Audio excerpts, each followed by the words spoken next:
Welcome to Car Talk. I'm Sabina. And I'm Stephanie. So before we get started on this episode today, I wanted to say thank you to the people that have given us constructive criticism and just feedback in general on what roasting. Thank you for roasting us, everybody. So we appreciate it. We did get roasted a bit, because of our voices.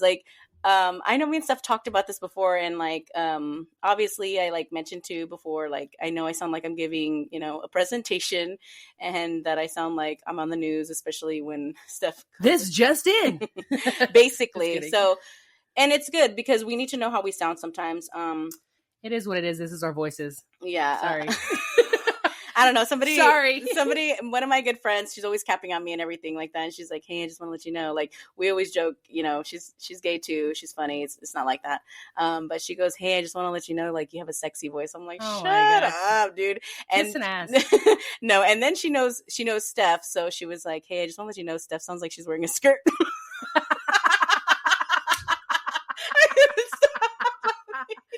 I'm actually wearing basketball shirts right now. Thank you. Why does everyone say that? Okay, honestly, why does everyone say that I sound girly on here? Yeah, I don't know. Do I sound girly? Yeah, you did. You did when we were practicing, and I was like, oh, maybe it's the mic or whatever. But I was like, yeah, you do sound girly, and that wasn't even like I do. I didn't even tell her anything, and I was like, hey, how did we sound? Blah blah. And she's like, yeah, it sounds like Steph's wearing a skirt, and I couldn't. That means she likes my voice. Just because her truck's bigger. Oh, and just so you guys know, my mic's bigger than Sabina's, so that means something. Stupid. So another person was like, besides the positive feedback, it's the roast that we're kind of laughing at. I think this is the kind of the first time. I'm gonna wear a skirt one of these days while we're doing it. We're gonna figure out when we get really good. We're gonna figure out how to live stream or something. I'm gonna wear a skirt. So what? I think another person shared what else did you get back? No. Well, you were gonna say that we got one feedback saying that I was mean to Sabina. Oh yeah, I don't know what they meant by that. During the podcast, I was being mean, or during the episode, or the story. Yeah, it was the story. It was the fact that you were mean because I was trying to come up to you and talk to you about.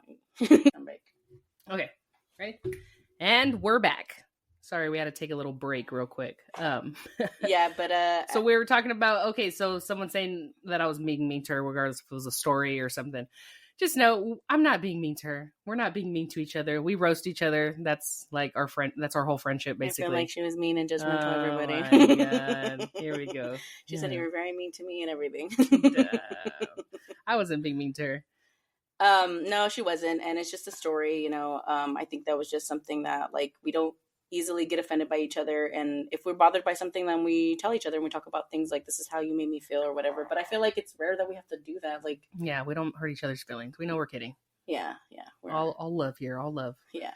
So the other thing was, I wanted to ask fellow gays out there, oh my gosh, dude.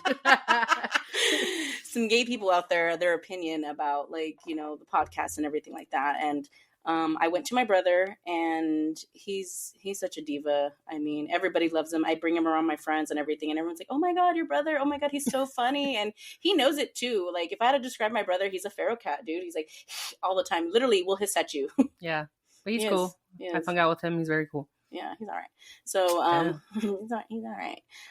But I asked him, I was like, hey, have you had time to listen to the podcast? And he was just like, no. And I was like, yeah, I know, hater, right? And he goes, so what is it called anyways? And I was like, I've been showing you the the trailers and stuff. And he's like, let me see. And he's like, yeah, I already watched that already. And he's like, so what are you guys called? And I was like, oh, Car Talk. And he's like, more like Dyke Central. Dykes on mics. Yeah, he did say that.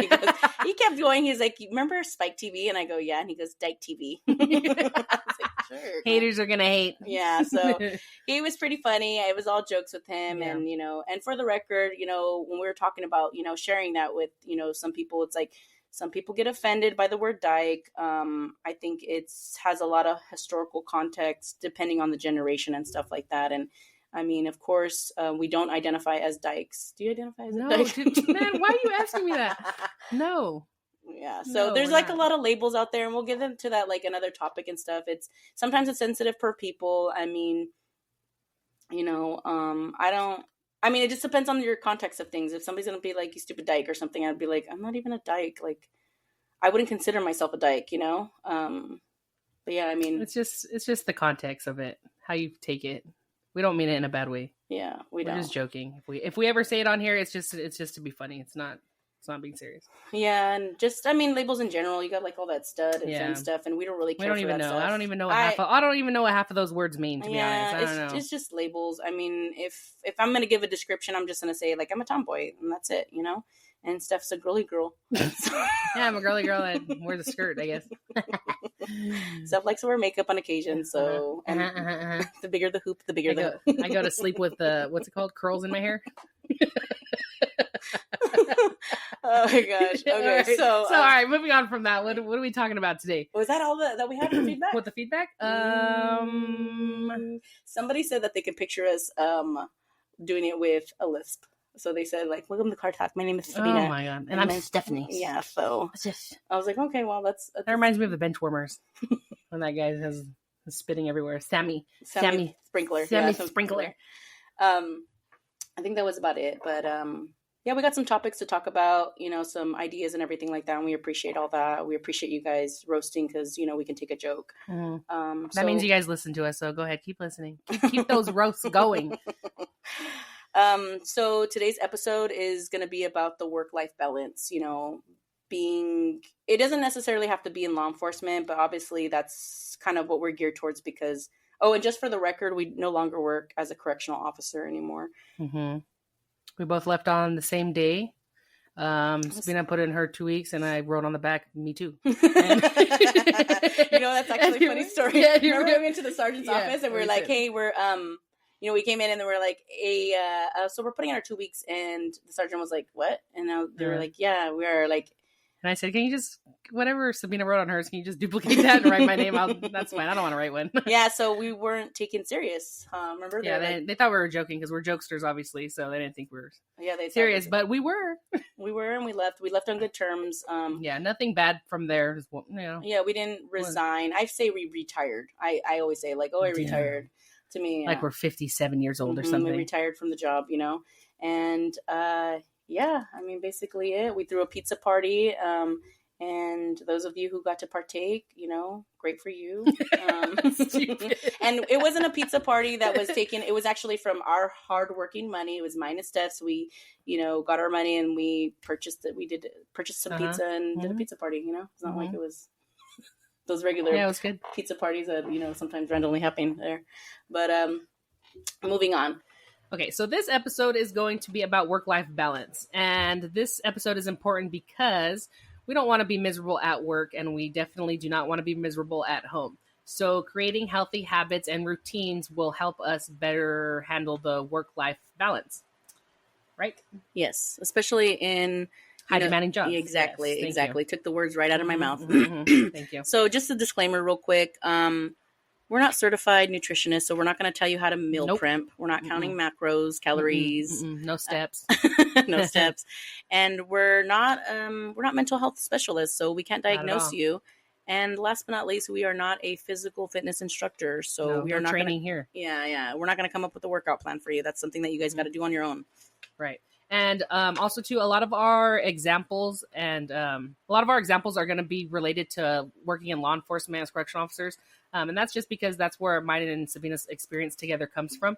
So that's a lot of our examples are going to be from that. But we are talking in general. This is for any field. But yeah, I just wanted to say that a lot of our examples are going to be related to corrections. So just like any job or any career you start, you're not going to be able to pick your shift, And sometimes in there, it's going to cause rift on whatever routine that you had going on, right? So when I first started the jail back in 2016, I was assigned to 10 p.m. to 6 a.m. At the time, yeah, I know.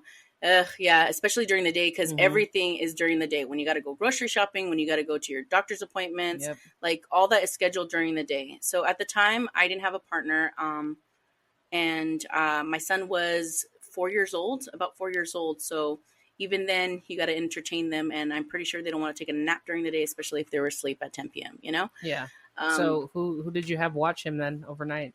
So there was no consistency in that. I mean, and it was really hard to be able to. That's stressful in itself, though, because if you're going to work and you don't know who's going to watch them, Yeah, it creates a lot anxiety. It creates a lot of anxiety, and it sometimes can be overwhelming because, the support isn't there. I mean, my mom was working, my dad was working, and, I couldn't ask my siblings for anything because they were in their 20s. So they were busy partying it up. Yeah, figuring out who they are and stuff. And so it's really hard to be able to rely on somebody. And even then, it's a drive. And even coming off of that shift, like, you didn't know if you were going to get mandated over. So whoever you had with, like, and it was a lot of mandated overtime at the time. So it was a stressful time in my life first starting off because, I didn't have the support that I needed at that time. But I mean, lo and behold, we meet people and then they kind of make our lives a lot more easier. But that's if we have the willingness to allow them to give us that kind of help, Right. So that would be like the first thing is like communication with your families, like communication. If you have a partner, if you don't have a partner, if you have family members, you want to communicate your needs to them. Like how Sabina was saying, like hers was childcare, she needed people to take care of her son and she wanted them to be reliable people and people that she trusted with them. So like that takes a lot of communication and relationship building, because I'm sure sometimes it had to be like a friend, right? I don't think it was always your family. Yeah. So those are relationships you have to create, but nobody knows unless you communicate about it. Nobody knows your struggles. Like we don't know each other's struggles because we're all struggling with our own. So you have to be vocal about it and your needs and for your support with your support system. Definitely. Yeah. And so, later on, eventually, you meet somebody and they become your partner. And, at that time, they're either going to step up and help you or they're not, and, at that time, having a partner, it just made everything just easier for me because I didn't have to worry about who was going to pick him up. I didn't have to worry about necessarily, the grocery shopping because things were done or doctor's appointments. It was really easy. And, I couldn't ask for a better partner, but that took took communication. But luckily I was able to communicate, hey, this is my shift. This is what I need done. And of course it was always like, okay, it was reasonable. So she stepped up and she did what she needed to do on her part. Right. And we didn't have, issues with that because like she understood, So mine and your situation is kind of different because I didn't have kids. I don't have kids. So like, I didn't have to worry about that stuff, but my communication was more like with my family that I was living with, at the time that, I didn't like to be bugged right when I got home. Especially with demanding jobs where people are always like talking to you, saying your name. Hey, I need this. Hey, I need that. Hey, inmates, they treat like we're like their parents. So like they bug you all day. They want this, that. Can I do this? Can I change visiting list? All bunch of stuff. Right. So by the time your 12-hour shift day is over, you are over people asking you questions or talking to you, to be honest. So, when I would come home, if I'll right away, hey, Steph, this, what do you want for dinner? This, and it wasn't even nagging. It was just normal talking, but you're already overstimulated by being at work all day. So that when you come home, it's just more overstimulation. So my thing was like, I just wanted, 30 minutes to an hour, maybe just to decompress, come to my room, collect my thoughts, and then I can carry on my day. And luckily, like I had to communicate that, like, hey, right away, like just, relax a little bit. Don't, I'll say hi and all that stuff. And then, I'll just go decompress for a while. And that helped my situation a lot because people, the people I lived with understood that. So again, communication. And how was your boyfriend's response You're to so that? dumb. It wasn't a boyfriend. Oh my God. Why are you always gonna say stuff like that? You weirdo, man. She's weird, dude. No, but how was it like with your partner at the time? Like, was she receptive towards that? Like, there was no backlash or anything? Yeah, like especially because if you didn't leave me alone, I was just gonna be in a bad mood, So like, so it's something for them too, and that's how you realize you need to decompress because it's not like I just came to, I'm gonna come home and I'm gonna decompress. No, it's not. It doesn't happen like that. Right. That stems from somewhere and from reflecting on yourself, right? When you come home, you should be in a good mood, right? Oh, I'm happy to be home. Yes, yes, yes. But if you feel like a little annoyed or like, bothered, like you need to reflect on that. Hey, why am I feeling this way? Like, why am I annoyed? Like, why am I irritated? Why am I irritable right now? It's because you need that time. You need that space in between work and then coming home and interacting with your family. You know, and there's nothing wrong with that. It's just you need to communicate that, because like I said, I would just come off rude. Or like irritated, and it's like, oh, why are you mad? You just got home, you know? That's a valid point. Like, yeah, why am I being rude? I just got home, you know? So like, if they don't understand that though, they don't understand what you're feeling and you being overstimulated or overwhelmed, or you just want some quietness, you know, no one's bugging you for a sec, you know, then you tell them that, and then they can support you with that, and it's better for everybody. Like, you know, so of course they listened. Or yeah, you're just gonna get... You know what? And I can agree on you. Like even though like having, you know, a kid to come home to, and, you know, like you said, partnership too, like I did come home and I would sit there and I would have to like, I'd have to turn on Law and Order. That was my downtime. Yeah, I did. Did you do it? Yeah, I love Law and Order. Yeah.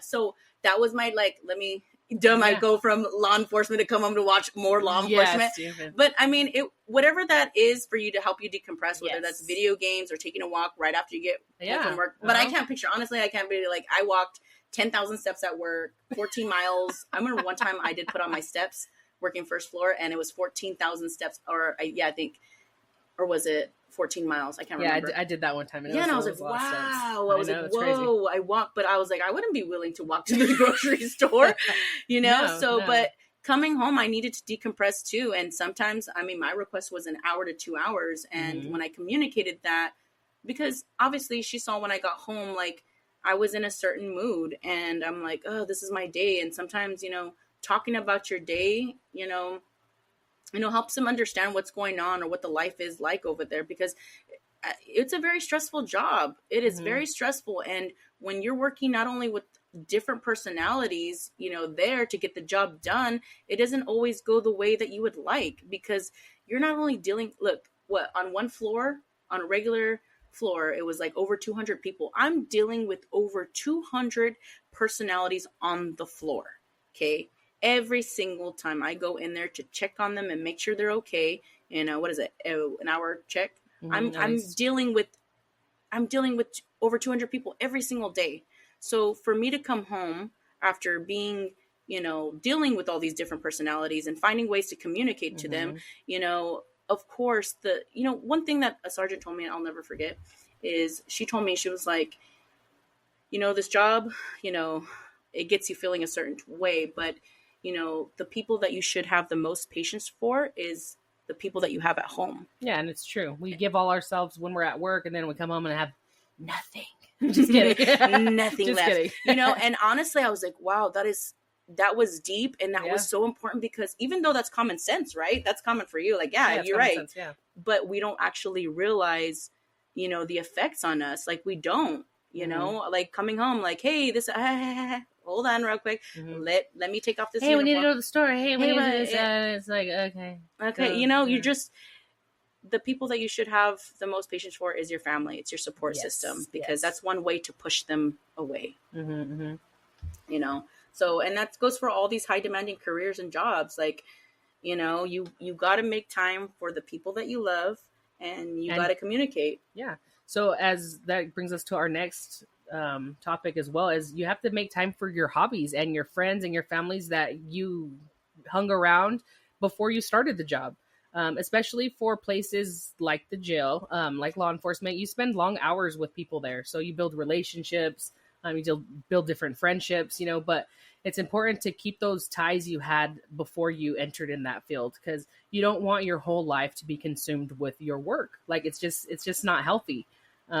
So keeping those relationships, going to those family events, even though you're tired or, you know, you just don't want to, you want to chill by yourself. But you still want to make time for them, because those are the people that matter. And that's your support system at the end of the day.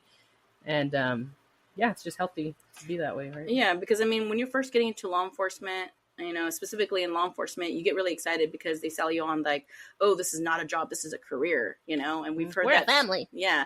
You know, they sell you on that recruitment. Oh, this is a career. And, you know, a job is much short-term goals. And, you know, a career requires a little more than just a job, because it's long-term. You get, you know, you're more invested in it. Yes. Basically. Yeah.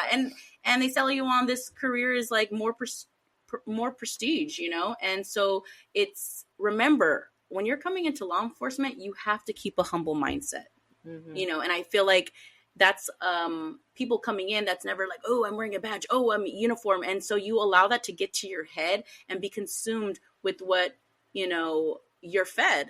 You're fed to be like, this is how you have to act, this is how you are, uphold yourself to these yes professionalism, and it is to an extent, right? The way our conduct outside of work obviously had to be professional still too, but don't let that stop you from, like, if you like to go fishing, hiking, like stuff like that, like keep doing the hobbies that you enjoyed doing before you entered in any field, because you need that. That's like a form of decompressing, I don't know. It's like, for your mind. It's for your soul. Yeah. And again, you don't want to be consumed with that whole mindset of like, we need you. This is who you are. This is what you got to do and stuff, because you forget about those stuff, the hobbies, in a sense, like your family and their needs as well. I mean, I'm going to be, flat out, honest with you guys. It's like, just because you work more and you put in the hours, it doesn't mean you're going to get rewarded at the end of the day. Right. Okay. So I get it. This is exciting and you're going to feed into what they're selling you as a product, but you also got to maintain that, what else is important to you outside of the workplace,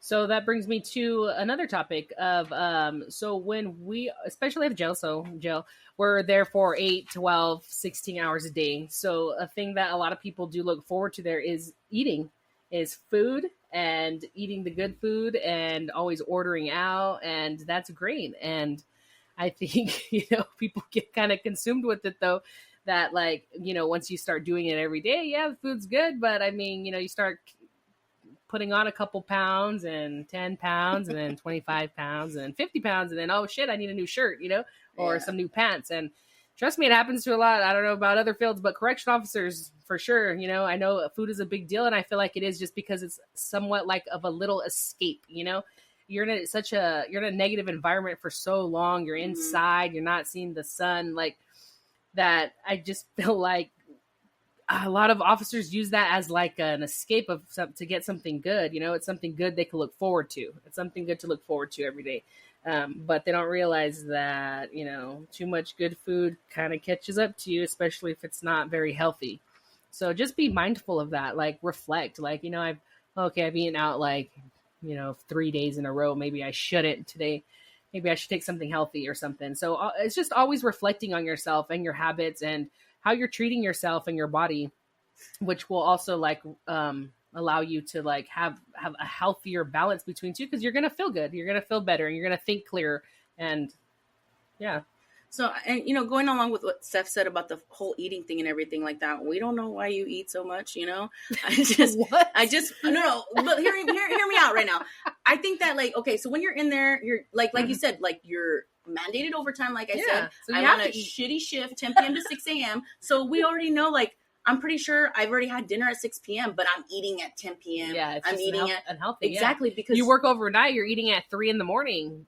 But that's not normal. Not especially for your body, So I think it kind of like sets in a little bit, like, dang, like, and some of these changes that are going to be occurring, it's not just the eating problem. It's not just being thrown off your normal routine. It's, it's other things that can come kind of affect your eating habits too. Anxiety, depression, I didn't think of that. Yeah. And to me, it's like, right. How do you expect to create a routine when your work environment is stressful, when you want to come home and all you want to do is sleep, not have to deal with the things? You start to realize that nobody realizes you just, I'm tired from work, but really in reality, you're probably like going through these changes, these and not feelings. Not just that you're tired, but you're tired because of like all the bad stuff you're putting in your body too. Like that's no energy. No water, like probably drinking coffee all day. Like, that's not healthy, but I'm not saying it's bad if you do that. It's just reflect on it. Like it shouldn't be every day or like not as much, it's just be realistic with it. But again, that goes back to being consumed by work. Your life revolving around work. I mean, whatever's I get it. Convenient. Oh, I'll just order today instead of making my lunch. Like, Yeah, and I get it too. Like the overtime comes, it's mandated, and a lot of people have never been used to making that much money. So as soon as they see that money come in, it's like, oh, a shift's open 4 more hours. Heck yeah, I'll take it. Yeah. Oh yeah, easy money. Oh, it's in the basement. Oh, easy money. Ooh, quart holding, and there's no quart. Oh, a chill spot, truck spot. Oh hell yeah, sign me up. Yeah. So I mean, don't get me wrong. Like, you can make as much money as you want there, and even more with the mandated overtime. But trust me, being short staffed and having to mandated to pick up that overtime, it's gonna affect you both physically and mentally. Like, you got to be aware of that. Yes. And I'm glad you brought up the whole money thing and overtime stuff, because when you're a new officer and you're starting to make money, you're starting to make what I call real money. You start making real money, and you start liking it. And of course, who's not going to like the money, So then you start picking up these shifts, this overtime shifts. You start, oh yeah, I'm racking it in. Okay, cool. Oh, I'm gonna buy this house. Okay. So you buy a house. Okay. I'm gonna buy this truck. Oh yeah, I'm gonna buy that truck. Oh, that car. Yes. So you start buying all these things, right? Making all these purchases. Well, now overtime is no longer an, optional. It's not optional for you. Now it's necessary. You have to, you've built up this life that now you have to maintain, So my advice to new officers, or I don't know, any other field that offers overtime, and, cause at the jail, you could literally work as much overtime as you want. So you could literally make your check. It's a revolving door there. Yeah. You can make your check as big as you want. If you want to live there, if you want to do 16 hours a day, 6 days a week, hey, no one's going to stop you. Nobody. So you can literally make it as big as you want. But just know that if you do that, you're going to want to spend money on it, and then you're going to be stuck. You're going to be stuck having to do that.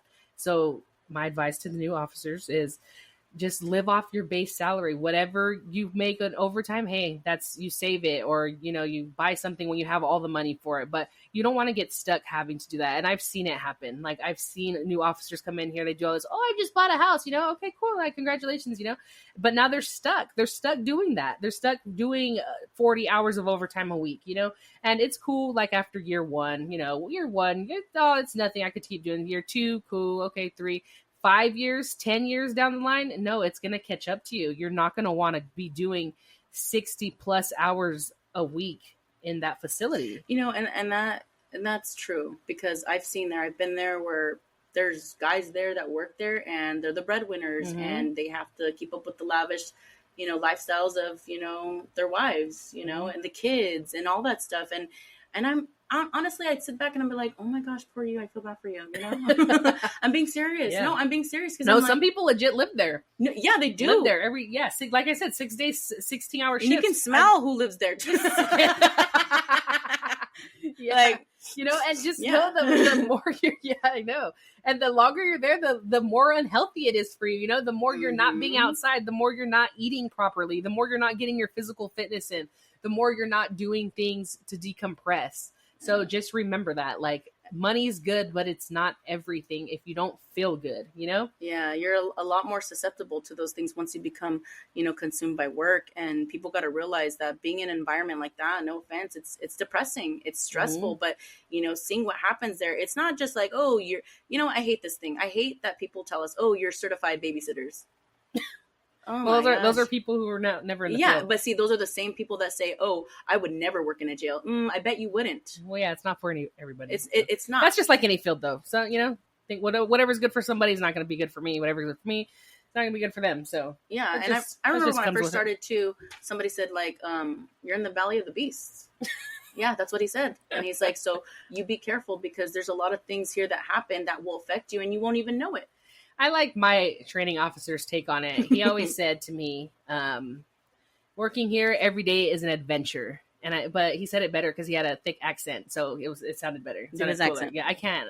Every day here is an adventure. I can't do it right. And so no one's even going to know who it is. But anyways, yeah, he would always say that today. Like, are you ready for an adventure? And I like that because it made it seem more positive, like a positive environment where it wasn't. But, so I liked when he did that. Yeah. So, yeah. Anyways. I get it. Just be conscious about how much time you are spending at the workplace. And if you don't have to, if it's not mandatory, maybe like not do so much. Yeah, I agree because I mean, a lot of the times, I mean, don't get me wrong. Yeah, you have that, but you also create bad habits too. Mm-hmm. You know, there's some people that come right after work, right? That they're decompressing. You okay, look, I'm not going to sit here and be like drinking's bad for you, you know? Yeah, I think we all that you do it. should yeah, I mean, barely, but I mean, Yeah, barely now. but you know, to come home and you have to drink a beer to decompress, I mean, that's going to depend on the opinion of the people that you're around and how you act when you're under the influence. So just be cautious because, you know, working True. in an environment like the True. jail. Sometimes, yeah, you're right. Because sometimes officers don't choose the healthiest habits to decompress. Some people's decompression be like, you're right, drinking a couple beers or whatever. Smoking it up. Yeah. Smoking or something. So I'm not saying I know anybody that does that there, but I'm just saying. So, I was talking about cigarettes. Anyways, so yeah, so everyone's decompression is different, but just make sure it's a healthy one. Like I was talking about physical fitness. A lot of people get away from that there, which is kind of like you would think they wouldn't because they're officers. You know, you got to be in shape. What if you got to fight, something like that? But you know, it's kind of something a lot of officers don't think about that. But see, that's the thing, though. I feel like that has a lot to do with the person and themselves and the way that they feel. Like, oh, I don't need it anymore. I already got where I'm at. Ugh, what's the point? You know what I mean? Yeah. So whether they realize it or not, it's what? the emotion. Yeah, it's like, I don't have to try anymore. I'm here. I got the job. I'm already off probation. There's that. I don't need to take care of myself. But also, too, I think it has a lot to do with their mental health. Oh, yeah. You know, right. being able to you're push right. it. Like you said, the food that you eat slows you down. I don't feel like it. But, you know, if you guys listen to everything is intertwined. Like our mental health depends on how we eat. It depends on how we are physically fit. You know, if we're exercising, if we're taking walks, if we're stretching, like if we're doing those things for ourselves, like we are going to have better mental health. Like it's just the way we treat ourselves. If we're paying attention to the things that are bothering us and communicating with our families or our support system, like that is all going to help our mental health. They're all intertwined.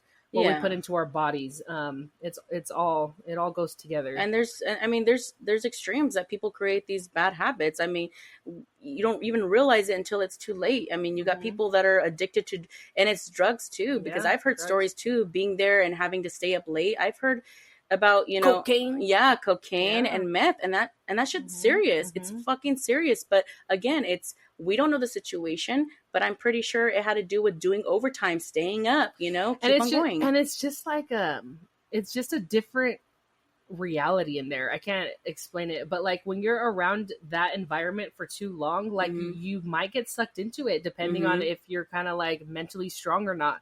So like sometimes I've seen some officers that, you know, they work there too much and it kind of consumes them, you know, they kind of start having the behaviors of inmates and like stealing from Home Depot. Yes, stealing drugs and like or you know, being promiscuous, like lots of stuff, like lots of bad habits can be created there. It's just because of our environment. It's our environment, what we put ourselves in. So yeah, look, so I'm gonna straight up, you know, say this. I don't care what anybody says. It's what are you gonna say? Yeah, I know. It's never too late. My thing, nobody knows that song. Yeah, nobody does that song apparently. Go ahead. It's never too late to start. And I said it we were talking about this prior, you know, before we start this podcast. It doesn't matter the situation you created or what you lost, because a lot of these officers come in married and then boom, divorce. You know, bang bang, choo choo train. You don't shit where you eat, guys. You don't shit where you eat. You know.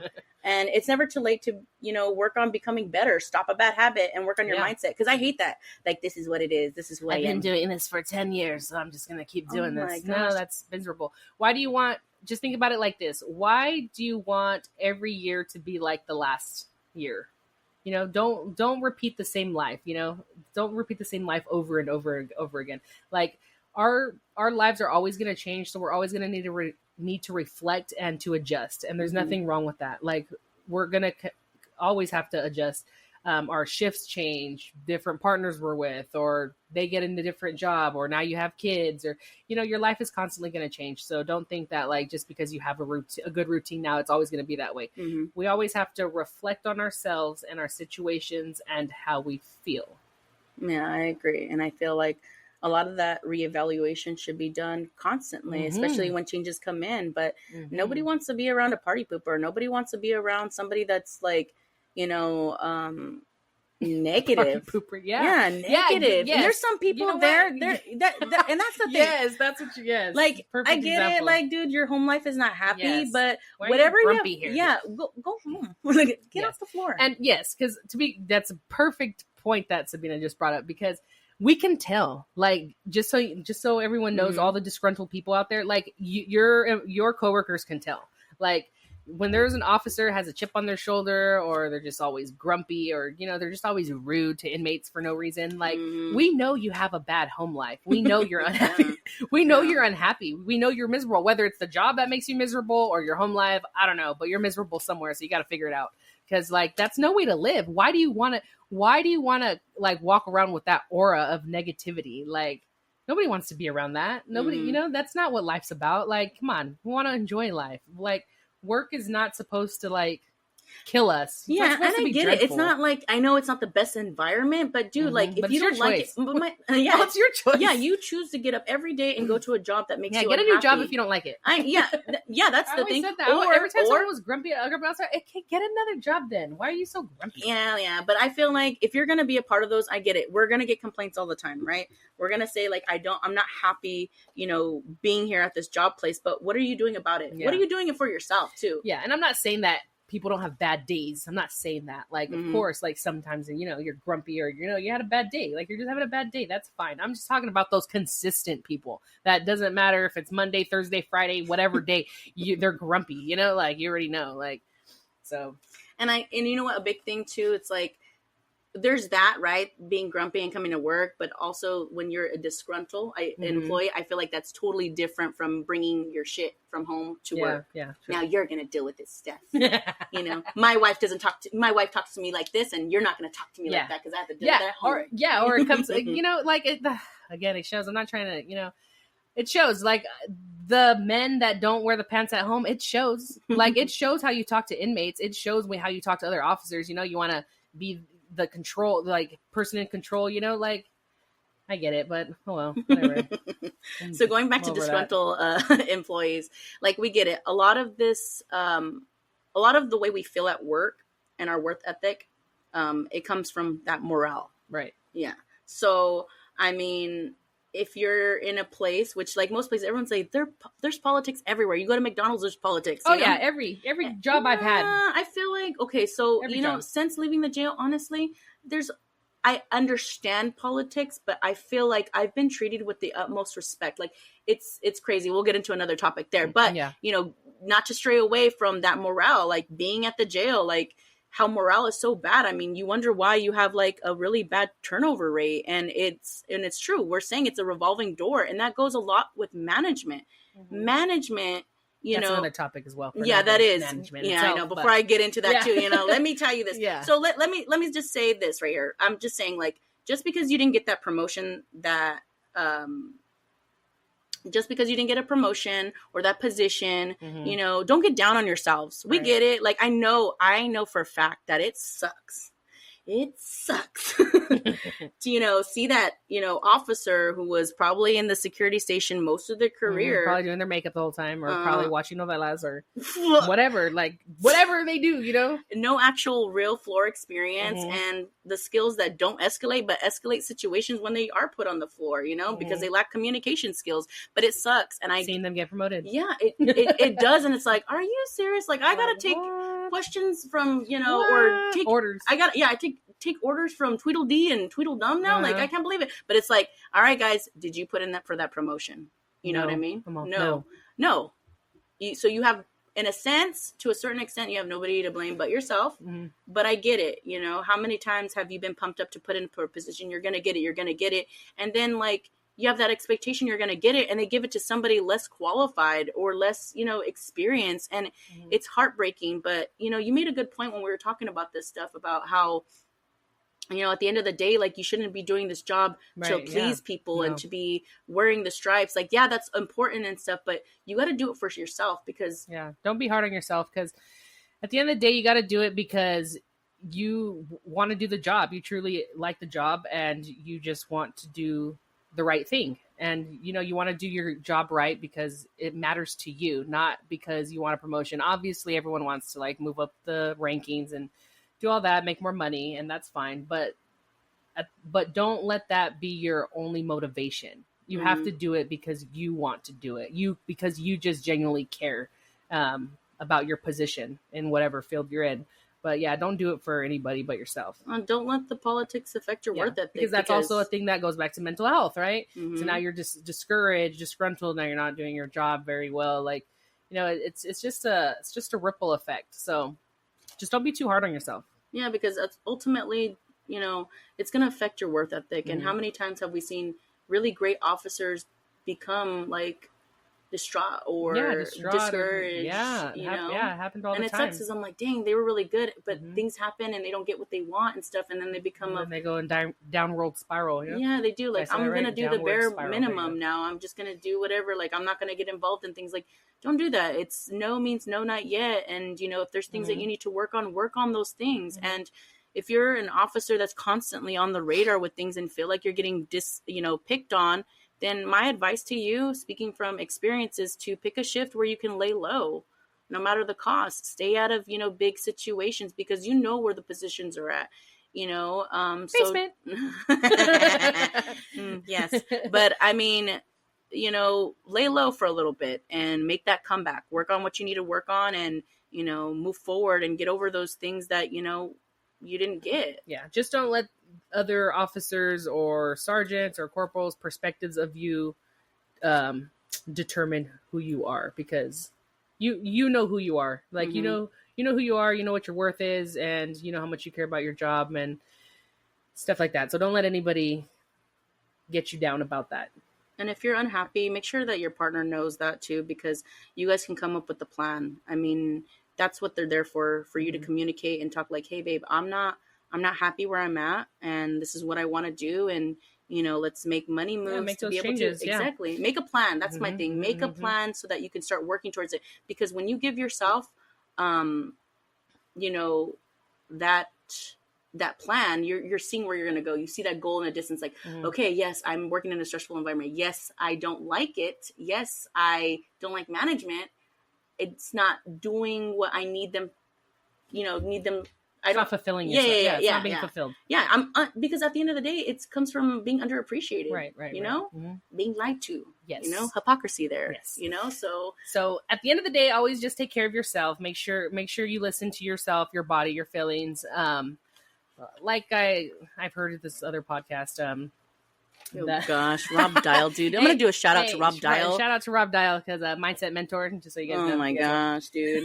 Rob Dial every single time. It's a good podcast. Anyways, so something he said was, you can't take care of other people until you take care of yourself, and he's speaking about your mind, body, and soul.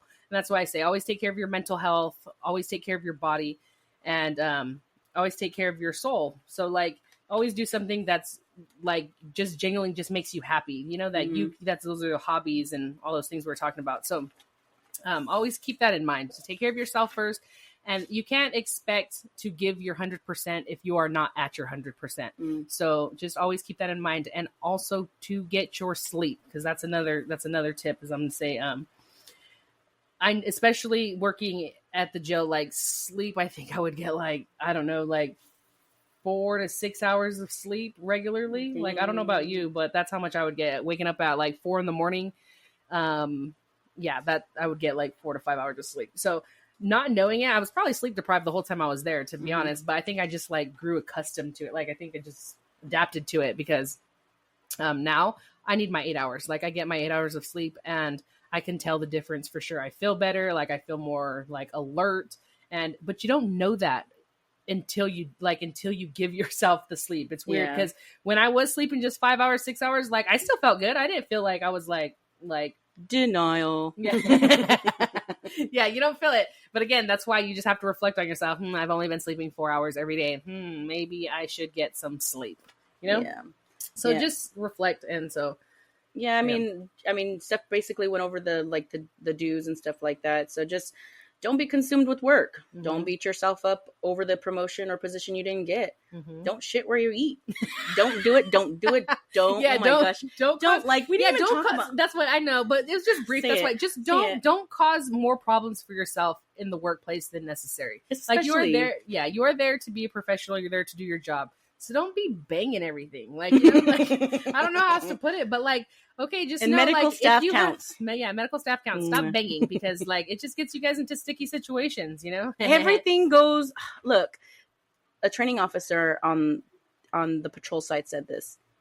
Working in law enforcement is working in a glass house. Everything comes to light. So the situationships are not worth it. If you don't want people to know about it, then don't do it. Like, I think that's, just go by that rule. And I know no one's going to listen to me about that. So, you know, just keep doing what you're doing. But I'm just letting you know that it all comes out. It always comes out, especially in a workplace like that. I'm sure like a hospital is similar to like a jail setting. So same things. If there's anybody, nurses listening, or, you know, doctors, whatever, like it's the same thing. Like those environments with lots and lots of employees that are around each other for 12 to 16 hours a day, you're going to have these situations. And you don't. I mean, at the end of the day, I mean, I can just admit right here is like, she banged everybody, so that's I can admit this right now. I banged everybody. Dumb. Not even. I banged a lot of people, and yeah, it's a messy situation. I'm just kidding. No, I did not. You know what? Like, she's red right now because I called dumb. her. You guys can't see it, but when we go live, dude, no, it's not. No, I did not. I was very. I mean, my thing when I say don't shit where you eat is like I dated somebody there, and what does that mean? Bang bang choo choo train. I just said that, and it developed into a relationship. Bang bang. And you know, as far as that relationship goes, like I'm just gonna say it. I wish I could take it back. Okay. You just don't. Yeah. Anyways, let's move on. Yeah, move on. So the last thing is don't give up on yourself. You matter despite and with you matter. You threw me off with that situation shit. I know, Damn it. My face is red still. I know, she's because I told you, bang bang choo choo train. Oh my gosh, no, not even.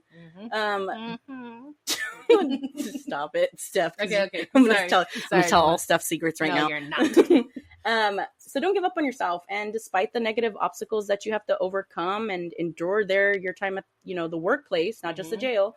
You know, there's help. Yeah, there is. There is help, and we can help in a bit. Like, we know.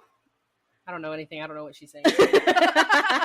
Dude, I'm seriously got me thrown off. Whatever, like whatever I know, I just told you guys. So whatever she's gonna say, I have no idea what she's gonna say. Like, we can help you out, right? We can listen to you guys. You can DM us and let us know whatever's on your mind. Yes, we can help you like that. Okay, or point you in the right directions. But at the end of the day, you gotta want the help first. All right. Oh, hey guys, help me out. You're gonna have to identify it first. Yes, accept it, right? And then you're gonna have to want to do the work, and it's not easy. It's not easy, and everything that we told you, it's not easy to come up with a plan. It's not easy to stick to a weight loss plan. It's not easy to eat less. Yeah. Stupid. So it's not easy to get on that routine to be physically fit, because man, that is so important, man. And it's sad because we bumped into people and they've let themselves go. The people I'm just kidding. But you've seen the retired people and how much happier they are after the job. Like how easy is it to they leave? Just look healthier, and that's the thing is if you don't want to put in the work, I mean, I don't know why you wouldn't want to, because you're just happier. It makes you happy. So that's all we got for you today. Thank you for. So to wrap it up though, we're the tips that we gave: communication. Always talk to your support system about what you need. Mental health. So sometimes you don't even realize something is affecting your mental health, but it is. But that just is gonna help. That is just gonna be recognized if you reflect on yourselves. But sometimes even staying indoors all day, that affects your mental health, especially working at the jail from 6 a.m. to 6 p.m. Some days you don't even see no sunlight, but just take note of that. Sometimes things don't affect you right away. It's all the little things adding up, so just notice, hey, you know what? I did not see the sun today. Maybe tomorrow I am going to make effort to go outside, something, all those little things add up. So taking care of your mental health, communication, taking care of your mental health, your physical fitness. Not saying you need to work out every day, but maybe some walks, go to the gym sometimes. All that adds up too. And then support group with that. Support group. Yeah. And I know the jail does that too. They have their little, what's it called? Yeah, but everybody, I'm just saying, you know what I mean? Around. Yeah. I know, but it's around. It's around. If you want the support, it's there. What we put in our bodies, just be mindful of that. Not saying stop ordering if you really love ordering, but maybe just order something healthy. We know one specific officer that used to order. Hey guys, what are we having for breakfast? Oh, what are we having for lunch? That's a lot of officers, so I don't know who you're talking about. DeVito alone. Everybody, and so everybody always talks about ordering there. But yeah, so just be conscious about what you're putting into your body every day. And the last one was sleep. Get your sleep. I know it's hard, especially in the corrections field, but take naps. I don't know. Just get your sleep. Trust me, you will feel better. Yeah. So those 5 things. And then one more thing. You better admit right now, dude. Those 5 things. Yeah, but you admit right now, dude. Because I don't know what she's talking about. No, yes, about the jail, because I didn't sleep around you. Oh, yeah, she did. Big pimp. No, stop it. I was not. Okay, she didn't. Thank you. Oh, my gosh. Sorry, she didn't want me to disclose that, so Stupid. I have to take it back. Oh, my gosh, dude. No, Sabina. Sabina did not do that. Oh, my gosh. Okay. No. I'm just kidding. No, she didn't. Nah, neither of us did. No, I really didn't, but you did. I only had one relationship, and that's known about, so... Yeah. Anyways, okay. Wait, what? Wait, what? No, I'm just kidding. So wrap up: communication, mental health, physical fitness, what you put into your body, and get that sleep. Yeah. Right. So we will be back next episode. Thank you for listening. Stay tuned. Please remember to like and subscribe. Please. All right. See you guys next time. Peace. Bye.